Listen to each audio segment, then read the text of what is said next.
Começar pelos fins. A nova questão comunista. Lucien Sèvres.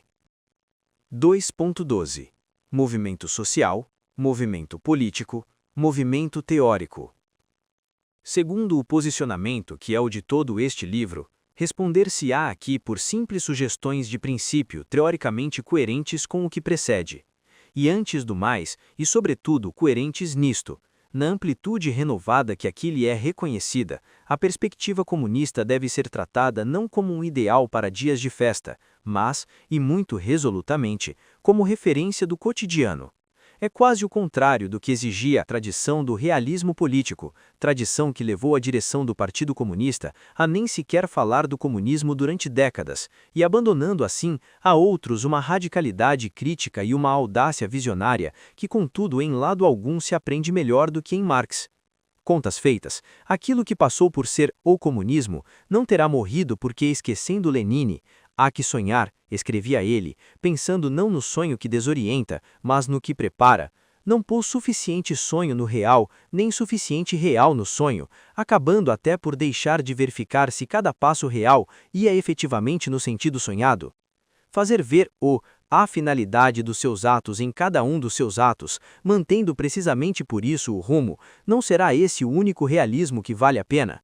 Ele exige que se dê vida a esse entusiasmo da vontade, que no aparentemente impossível faz ver o realmente possível, seja ele o mais ambicioso e até precisamente porque é o mais ambicioso. A grandeza da esperança é altamente mobilizadora. A humanidade não irá longe sem a formidável audácia de se levantar contra o que ainda a condena à pré-história. O sucesso de um movimento como o Ataque não derivará do fato de tornar plausíveis objetivos anticapitalistas bastante ousados, como o de criar uma taxa sobre os movimentos especulativos de capitais, como de contestar a existência de paraísos fiscais ou como a anulação da dívida do Sul e do Leste. Por maioria de razão, o desígnio comunista reclama uma ousadia ainda superior. Porque o comunismo não é um futuro adiado, ele é ainda mais, hoje do que no tempo de Marx, esse movimento real que supera o atual estado de coisas, quer em negativo, quer em positivo, na crise do trabalho assalariado ou na afirmação da individualidade, nos dramas da mundialização ou no ascenso do ético. Ligar em cada questão uma perspectiva ampla e iniciativa concreta, a segunda garantindo a eficácia credível da primeira, que lhe confere em compensação a amplitude da motivação. Aqui está, sem dúvida, definido no seu fundamento o estilo geral de uma nova prática política. Trabalhar neste sentido é, por exemplo, tornar claro que na atual batalha pelo emprego começa realmente a dever estar, em jogo a superação do mercado de trabalho. Na reforma da escola, o desenvolvimento integral dos indivíduos, na paridade política dos sexos, o definhar do Estado, numa nova figura do audiovisual público, a desalienação das consciências, e tornar claro que estes largos horizontes de sentido são simultaneamente os mais luminosos dos critérios quanto à justeza ou não das medidas que mais imediatamente estão em debate. Se as forças continuam dramaticamente insuficientes para superar o capitalismo, quando por todo lado se sonha em mudar finalmente a vida, não será porque não aparece suficientemente aberta de novo uma perspectiva, no sentido mais forte da palavra? Este parece-me ser o princípio da resposta ao nosso "que fazer?". Resposta que o novo desenvolvimento do movimento social vem pôr em relevo porque foi na fortíssima ligação que estabeleceram os ferroviários, os desempregados, os professores dionísios ou os imigrantes, entre exigências muito tópicas e aspirações muito globais, que foram marcados pontos contra o plano Juppé, de reforma da Seguridade Social, contra as gritantes carências de uma política escolar, contra o tratamento indigno dado quer aos sem papéis, quer aos sem trabalho. Mas ir mais longe neste sentido exige que se resolva a questão fundamental da renovação da política. Numa primeira abordagem, cada movimento social, embora produza mudança efetiva, fica inevitavelmente restrito em relação ao seu objetivo de ação, à sua capacidade de êxito, à sua duração, se não tiver um prolongamento político. Decorre daí a ideia que os partidos poderiam encontrar a sua razão de ser e até um segundo fôlego no fato de se tomarem um meio de expressão e de pressão dos movimentos sociais ao nível dos poderes. Esta é uma atitude de recuperação condenada à partida. Não passa da velha dicotomia da base que se movimenta e da cúpula que decide, uma partilha de papéis que se tornou insuportável.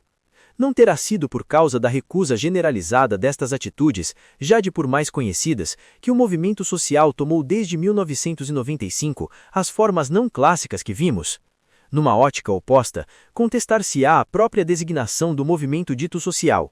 Chamá-lo assim é não ver o que nele há de essencial, precisamente a busca tateante de uma outra maneira de fazer política, um pouco como as coordenações dos anos 80 podiam ser um testemunho da aspiração a uma maneira diferente de desenvolver as tarefas do sindicalismo. O novo movimento social é o cadinho de um novo modo de ser político, segundo a análise de Michelle Riot-Cersei em Humanité, 28 de novembro de 1998. É o que efeito parece quando se considera, por exemplo, que por debaixo dessas ordens de circunstâncias, ele põe em causa orientações fundamentais, austeridade neoliberal, antidemocracismo republicano, arrogância da classe dirigente, e vai à luta com a firme propósito de não se deixar esbulhar por quem quer que seja. Não há dúvidas de que pode estar emergindo algo tão promissor quanto inédito. Mas a formação de um novo movimento político exige algo muito diferente da multiplicação, nem que seja coordenada, de movimentos sociais, nem que estes sejam portadores de insubstituíveis contributos para a renovação da política. Por eficazmente em causa orientações fundamentais do capital ou do poder, eis aí uma coisa que implica saber responder a perguntas bem difíceis, como que mudanças econômicas, que inovações democráticas, que novos rumos para a construção europeia. O próprio esboço de um projeto dessa ordem remete a um outro grupo de problemas essenciais. Que força organizada para dar vida a esse projeto, cumprindo qual primordial função, estruturada sobre que princípios? E por debaixo destas perguntas, todas tão diferentes, um mesmo ponto central de interrogação. Isso tudo em que perspectiva, no mais amplo sentido histórico e antropológico? Aqui reside a chave de toda a refundação política e, para além dela, de toda a superação do capitalismo. Prometedor, mas incerto, o novo movimento social não pode contentar-se com a prática política atual, nem produzir só por si aquela de que necessita. Para dar a esta um pouco emperrada dialética do social e do político uma capacidade motriz, parece-me indispensável o contributo de um terceiro termo. Chamemos-lhe movimento teórico.